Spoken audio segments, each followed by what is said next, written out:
Um forte abraço a você, telespectador amigo da TV Cidade. TV Saber no Ar. Hoje falaremos com a doutora advogada, doutora Adriana Zamit. Iremos falar sobre a importância e o papel do SUS na sociedade. Adriana, seja muito bem-vinda. Muito obrigado pela sua presença. Eu que agradeço a oportunidade. Adriana, quais são os direitos e os princípios do SUS? São vários os princípios.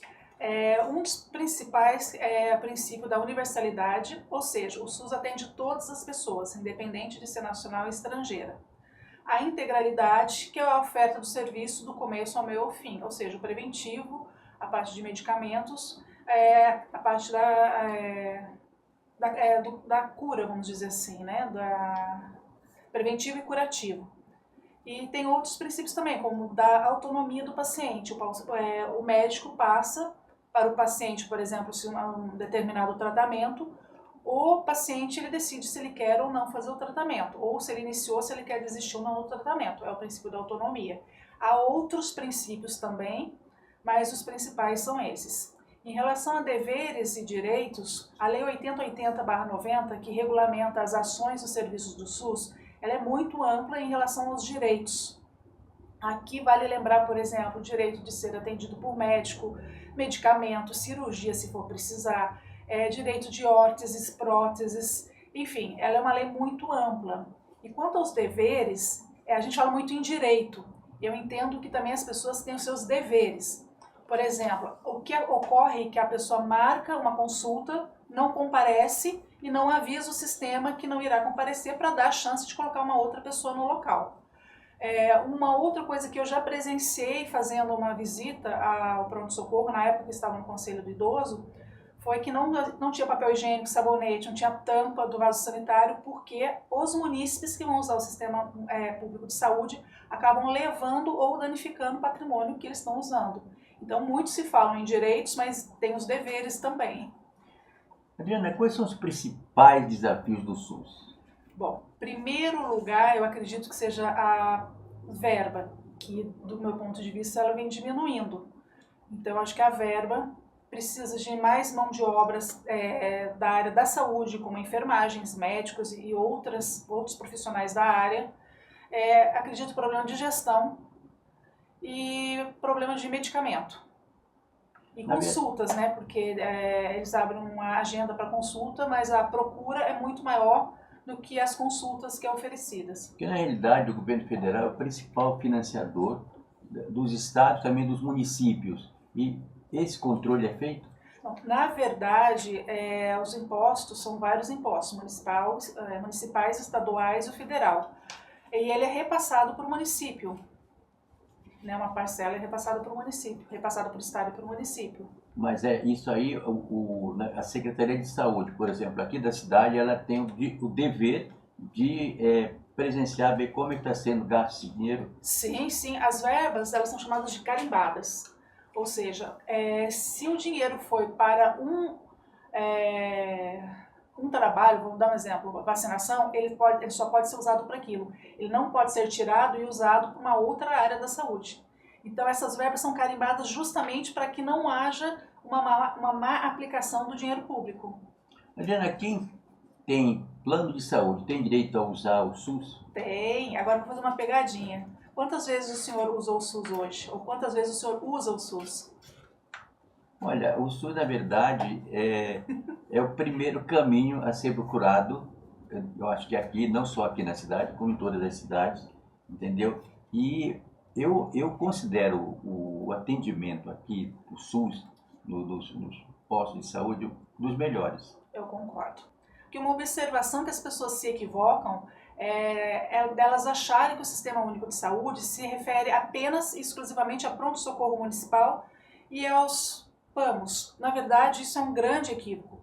Todas as pessoas, independente da classe social, independente de ter ou não plano de saúde, elas usam o SUS todos os dias, o dia inteiro. O SUS, por exemplo, saúde do trabalhador. Quantas horas você tem que trabalhar máximo? Quantas horas de intervalo entre uma jornada e outra? Qual o limite de peso que você pode carregar? Qual o limite de temperatura, um ambiente quente demais ou frio demais? Tudo quem regulamenta é o SUS. Quando você vê a parte, por exemplo, de medicamentos, água, alimento, qualidade do alimento, da água, medicamento, tudo tem o dedo do SUS. Quando você vê a água da tua casa, que você abre, tem a quantidade de cloro, o número mínimo permitido de, por exemplo, coliformes fecais, quem decide é o SUS. Então, desde a hora que você acorda, todos os produtos que você usa, de higiene, de saúde, medicamentos, saúde do trabalhador, as vacinas, tudo são ações do SUS, do Sistema Único de Saúde. Então, eu vejo muitas pessoas, talvez por desconhecimento, falarem mal do SUS, que o SUS tem que acabar. Gente, se o SUS acabar, a qualidade de vida também acaba. A saúde do trabalhador também acaba. E mesmo que a pessoa seja atendida por um médico particular, esse médico particular também ele tem lá os tipos de medicamento ou mesmo a vacinação dentro de consultório particular, tudo regulamentado pelo Sistema Único de Saúde. Adriana, em fevereiro de 2025, a fila de espera por cirurgias não eletivas já teve um aumento de forma que mais de 1 milhão de brasileiros estão no aguardo. A que se deveu esse acréscimo, esse aumento e o que poderia ser feito para diminuir? Eu vejo dois problemas diferentes. Primeiro, que a quantidade de desemprego aumentou. Consequentemente, essas pessoas desempregadas não estão conseguindo pagar um plano de saúde. Então, acabam migrando para o Sistema Único de Saúde. Esse é o primeiro ponto. O segundo ponto é que acredito que tem cada vez menos investimento no Sistema Público de Saúde, o que acaba gerando menos verba, menos vaga e menos pessoas prestando serviço, o que acaba acumulando o serviço.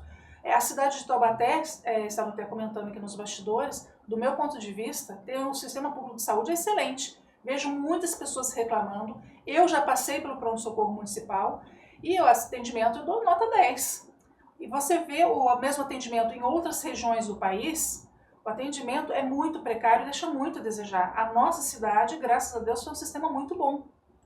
Adriana, com relação à telemedicina, a telemedicina ela está sendo usada pelo SUS para, por exemplo, diagnóstico à distância, consultas à distância? Então, em virtude da pandemia que tivemos ali do ano de 2020 para frente, surgiu uma lei em 2022 permitindo o SUS o teleatendimento. E ele tem uma observação muito bacana na lei. Ele fala que se o paciente não se sentir à vontade com atendimento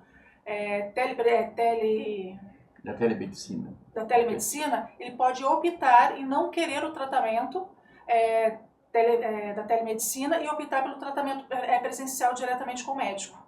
Você sabe, nós estávamos conversando agora há pouco, em off, você estava me falando que, por exemplo, na Europa, alguns países, mesmo nos Estados Unidos, não existe o SUS. E que você sabe que vem muita gente de lá para cá. Fale um pouco sobre isso. Sim, as pessoas romantizam muito os Estados Unidos, que é óbvio que é um país que tem uma grande economia, uma grande potência, mas não é um país perfeito. Lá tem pessoas que têm 2, 3, 4 planos de saúde, né? E enquanto aqui no Brasil você tem a saúde pública, gratuita. E o mais interessante é que no Brasil ele não atende somente o cidadão brasileiro, ele também atende estrangeiros. Então se vier, por exemplo, um estrangeiro para o Brasil, sofreu um acidente, ficou doente, ele também tem direito a ser atendido pelo Sistema Público de Saúde. E uma observação, há um tempo atrás, mais ou menos umas 2, 3 semanas, eu vi uma matéria que mulheres russas vinham para o Brasil, para o Rio Grande do Sul, para ter filhos, através do Sistema Público de Saúde. E depois voltavam para a Rússia, porque saía mais barato pagar a passagem de ida e volta e ficar hospedada no Brasil do que pagar o parto na Rússia. Impressionante, não é? Sim. Adriana, por exemplo, o SUS garante atendimento a estrangeiros residentes no Brasil ou por aqueles refugiados ou aqueles que estão solicitando refúgio? Então, pelo princípio da universalidade, ele atende todas as pessoas que estiverem no território nacional precisando de atendimento da saúde, independente se é nacional ou estrangeiro e como esse estrangeiro chegou até o país, sendo refugiado ou não. Mas, por exemplo, os estrangeiros, eles, principalmente ali no norte, entendeu? Que vem muita gente agora recentemente da Venezuela, eles estão sendo atendidos? Provavelmente, se eles procurarem o sistema, sim. Pelo princípio da universalidade e da integralidade, o atendimento a todos e o atendimento integral. Com relação aos medicamentos, o SUS nas suas unidades básicas, eles têm os medicamentos? Então, eu não sei se todos os municípios têm todos os medicamentos. Eu posso falar que a Lei 8080/90, ela diz que o medicamento, o tratamento ele é integral. Integral inclui os medicamentos. Então, você tem doenças, por exemplo, como o câncer, como a hanseníase ou a tuberculose, que tem um tratamento um pouco mais prolongado, que o SUS cobre. Como é que você está vendo, no momento, o SUS aqui na nossa cidade? Agora, com, por exemplo, mudança De de gestão. gestão. Eu vejo de 0 a 10, eu dou nota 10. Eu faria apenas uma única sugestão. O fornecimento de medicamentos, por exemplo, você passa uma consulta, alguns planos têm a farmácia ali para pegar o medicamento. A minha sugestão era ampliar também para o pronto-socorro municipal. Por exemplo, a pessoa sofre um acidente ou está ali porque está muito doente, às vezes não tem condições para comprar o medicamento, ela tem que se dirigir até a farmácia para poder pegar a farmácia municipal para poder pegar o medicamento. Então, minha sugestão seria que lá dentro do pronto-socorro também tivesse essa farmácia, e o paciente já saísse de lá com todo o medicamento prescrito. Essa seria só uma sugestão. Na verdade, com relação aos medicamentos, esses medicamentos, eles se estendem até, por exemplo, para uma pessoa que tenha câncer, para os medicamentos para doenças crônicas, por exemplo, infecciosas, em particular o câncer, são medicamentos caríssimos. Sim, então, sim. o SUS disponibiliza? Sim, o SUS faz tratamentos. Quimioterapia, radioterapia, cirurgia para, por exemplo, no caso de um câncer de mama, para retirada. Se for reconstrução mamária, o SUS também faz a parte da reconstrução mamária. Como eu disse, né, o tratamento ele é integral, ele é do começo ao meio ao fim. Então, engloba todo o tratamento. E você não acha que, por exemplo, deveria ter uma divulgação maior, porque muita gente, na realidade, não sabe os direitos que tem e o que o SUS consegue fornecer às pessoas? Não deveria ter uma preocupação para uma divulgação mais ampla? Eu acredito que sim. Você vê, por exemplo, alguns países que na escola, já desde pequenininho, eles aprendem matérias sobre as leis do país. E nós, infelizmente, não temos isso, nem sobre a Constituição Federal, direito do consumidor, direito médico. Nós, infelizmente, não temos isso. E muitas vezes você acaba tendo algum gestor que às vezes também desconhece a lei, porque a lei são muitas leis. A legislação nossa é muito ampla, né? Então, às vezes a pessoa tem um desconhecimento. Agora, imagine a população. Então, o que eu sugiro as pessoas procurarem a Lei 8080/90 na internet, lerem a lei na íntegra, para ver o que elas têm, quais são os direitos que ela tem perante o Sistema Único de Saúde. Adriana, com relação à prescrição de medicamentos, só os médicos do SUS podem prescrever esse medicamento para serem retirados numa unidade básica ou também os médicos de clínicas particulares? Eles têm esse direito de prescrever o medicamento para que o paciente possa retirar nas farmácias? Farmácia comum? Isso. Então, quem pode prescrever o medicamento, via de regra, é o médico. Em casos odontológicos, o dentista pode prescrever o medicamento de acordo com o que o paciente dele tenha. E agora, em fevereiro de 2025, saiu uma resolução número 5 do Conselho Federal de Farmácia. Então, alguns farmacêuticos que têm uma determinada especialização, que é aquela RQE, que é o Registro de Qualificação de Especialidade, agora, a partir de fevereiro de 2025, estão podendo prescrever alguns medicamentos. Entendi. Por exemplo, a Lei 8080, que nós estamos falando agora, /90, ela já foi reformulada porque ela já faz um tempinho. Já. Então, a consulta, a teleconsulta, por exemplo, ela veio de 2022, provavelmente em virtude da Covid, né? Para os médicos poderem fazer a consulta online sem precisar ter contato direto com o paciente. Mas como eu havia dito anteriormente, o paciente tem a faculdade de optar se ele quer a tele virtual, né, a teleconsulta, ou se ele quer a consulta presencial. Aí fica a escolha do paciente. Adriana, agora pela internet nós temos visto muita gente criticando. Existe uma guerrinha aí com relação a vacinas, entendeu? Muita gente defende a vacina, enquanto outros contestam. Muita gente criticou, por exemplo, afirma que a vacina realmente fez mal para muita gente. Muita gente teve Covid, que foi vacinado e não era para ter tomado aquela vacina. E muita gente não, pensa ao contrário. O que você acha disso? vou ser sincera.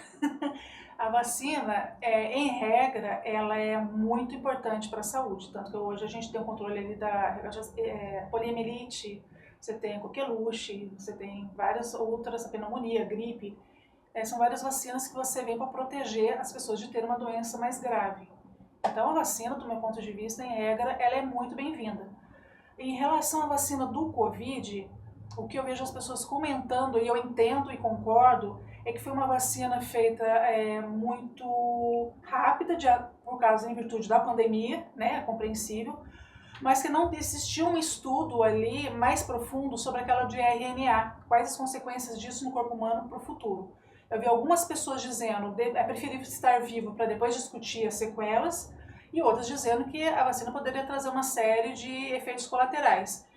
A segunda observação, que nos contratos com o governo em relação às indústrias farmacêuticas, as indústrias fizeram um termo, não cheguei a ler, mas eu vi as pessoas comentando, se eximiram de qualquer responsabilidade, coisa que as indústrias farmacêuticas não poderiam fazer, se eximir da responsabilidade dos produtos que ela está fornecendo.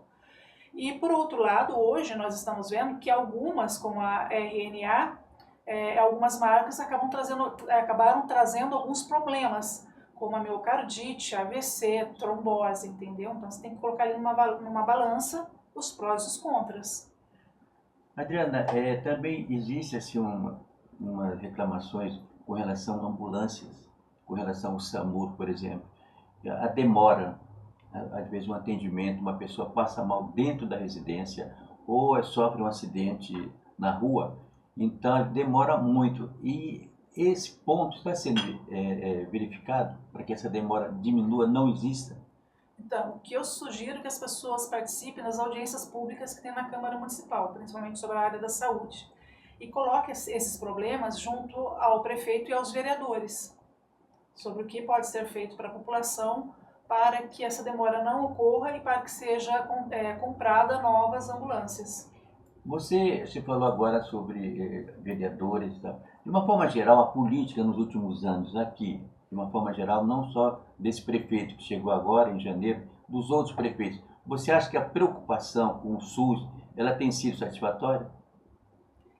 Dessa gestão ainda não dá para avaliar porque ela tem 3 meses, né? Da gestão passada, eu acho, foi o que eu disse, o atendimento do SUS eu acho muito bom, mas eu não sei se esses prefeitos, vereadores, se eles têm a mesma preocupação que a população tem. Exatamente, é importante o que ela falou. Um exemplo foi na gestão anterior, eu solicitei diretamente para o prefeito, junto com alguns colegas, que na época eram do Turismo Rural de Taubaté, soro antiofídico para as regiões, porque está tendo muita cobra na zona rural, e tem um local que você leva mais ou menos 20 minutos, meia hora, 40 minutos, não pega celular, até chegar aqui. Então a população não sabe onde que ela vai ser socorrida se for picada por cobras, sabe? Exato. A população não sabe. Então eu solicitei. A resposta do prefeito na época do Saúde, ele falou, eu vou instalar um vamos, não sei o que, na estrada, que se tiver acidente. Ele deu uma resposta, eu falei, mas lá vai ter ortopedia, vai ter isso, para você colocar ali perto da Oswaldo Cruz, e ele meio que desconversou. E é uma questão importante sobre saúde. Quem acabou me dando retorno foi o Alberto e foi o Dentinho na época. Ele falou que teria que ver qual tipo de cobra, que tem que ter um médico para fazer o peso, medir o peso da pessoa, de acordo com o soro, né? Soro, quantidade de soro de acordo com o peso da pessoa. Então ele falou, no momento não é viável, tem uma geladeira específica para guardar o soro, tem que ter um médico ali à disposição, específico, que saiba mexer com soro de cobra, soro antiofídico. Então você vê e depois não tive mais retorno sobre isso. Adriana, existem reuniões rotineiras, por exemplo, por parte da Secretaria de Saúde, em particular aqui da cidade, visando uma melhoria em todos os pontos de vista relacionados ao SUS, no atendimento às pacientes? Eu não sei como é que está funcionando o executivo. Eu sei que a gente tem o Conselho Municipal de Saúde, que ele é paritário, 50% são de funcionários da prefeitura e 50% da sociedade civil. Então ali são discutidas questões sobre a saúde da cidade. E essas reuniões têm que ser abertas ao público para também discutir, entendeu? E também tem as audiências públicas na Câmara Municipal. Então seria interessante a população cobrar, participar e solicitar alguns pedidos. Principalmente em termos de essas filas imensas que existem às vezes para serem atendidos, você vê às vezes em matérias pela televisão, pela internet, de pessoas às vezes que chegam até a morrer dentro de uma sala de espera por falta de atendimento. Isso eu acho um absurdo. Isso eu acho um absurdo, porque o sistema público ele tem que funcionar de uma forma eficaz, ou seja, ele tem que atingir a finalidade dele, que é ofertar saúde de qualidade com eficiência. E quando isso não acontece, há a falha do sistema público em ofertar esse tipo de serviço. Ele acaba sendo ineficiente. Aí aqui fica aquela observação que eu comentei, muitas pessoas marcam consulta, faltam, não avisa que não vai comparecer, tirando a chance de outra pessoa ser colocada no local, no horário daquela consulta. Então as pessoas também têm que ter um pouco de consciência sobre isso. Aqui eu vou fazer uma observação, uma vez estava fazendo uma caminhada e estava aquela carreta da mamografia, carreta rosa, estava no Alto São João. Estou fazendo caminhada, passei por ali e fiquei conversando com a funcionária. E eu falei, vem cá, quantas pessoas que marcam? Eu falei, eu estou com um pedido particular, posso usar aqui? Ele falou, pode, mas estaremos em Santa Teresa, né, na próxima semana. E eu comecei a questionar fazer uma série de questionamentos para ela. Eu falei, vem cá, de tantas pessoas que marcam com você com o pedido, quantas comparecem? Uns 40%. Mamografia direto, sem esperar fila, sem ficar horas esperando, com o horário marcado bonitinho na carreta. Eu falei, tá, e quantas vêm buscar o resultado? Então você vê que uma parte grande marca, uma parte reduzida comparece, faz o exame, uma parte mais reduzida ainda busca o exame. Então a gente fala muito em termos de direito, eu tenho direito, mas a população tem que ver também a parte do dever. Exatamente. Adriana, com relação ao número de PAMOs na cidade, nós ouvimos falar muito bem do PAMO São Marino. O São Marino e o Santa Helena são ótimos. Santa Helena são os dois realmente que é quase uma unanimidade a forma positiva com que a população fala. E os outros bairros? O que você acha? Por exemplo, os bairros mais distantes, por que não tem esse atendimento? Então, essa parte é um pouco complexa, porque vai do gestor municipal examinar quais locais precisam mais. A verdade é que Taubaté não tem um hospital municipal. E o pronto-socorro municipal e esses PAMOs acabam funcionando como se fosse um hospital. Né? Que você vê, por exemplo, o pronto-socorro municipal, às vezes a pessoa passa de um dia para o outro, 2, 3 dias ali dentro do pronto-socorro. Funciona como se fosse um hospital. Então tem que ver qual porque eu desconheço as demandas das áreas, dos bairros, e tem que ver como é que o gestor vê essa demanda, como é que ele senta com a população, qual local precisa mais, quais os tipos, porque às vezes é regionalizado, por exemplo.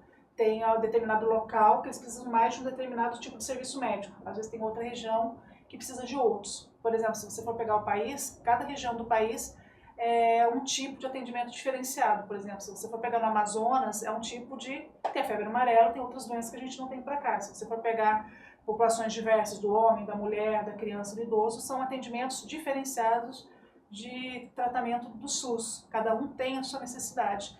Então, eu não sei como o Taubaté lida como que ele divide, regionaliza o município para ver quais demandas cada região precisa mais. Entendeu? Adriana, para finalizar, eu gostaria que você deixasse uma mensagem para quem nos assiste. Fique à vontade.